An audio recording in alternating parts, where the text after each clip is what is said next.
Hello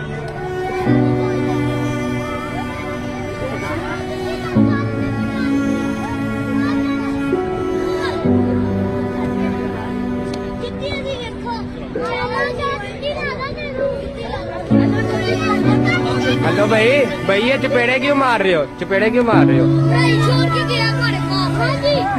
पढ़ाई छोड़ के गया है? देखो ना मारो यार, बुरी बात है।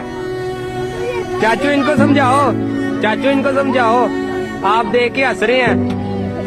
ये हमारे कॉलेज आए हैं।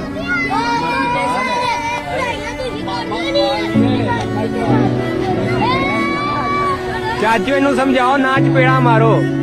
ओ वेखो, ओ वेखो, तुसी वेख के हसन डे हो। है वेखो मना कर रहे हैं।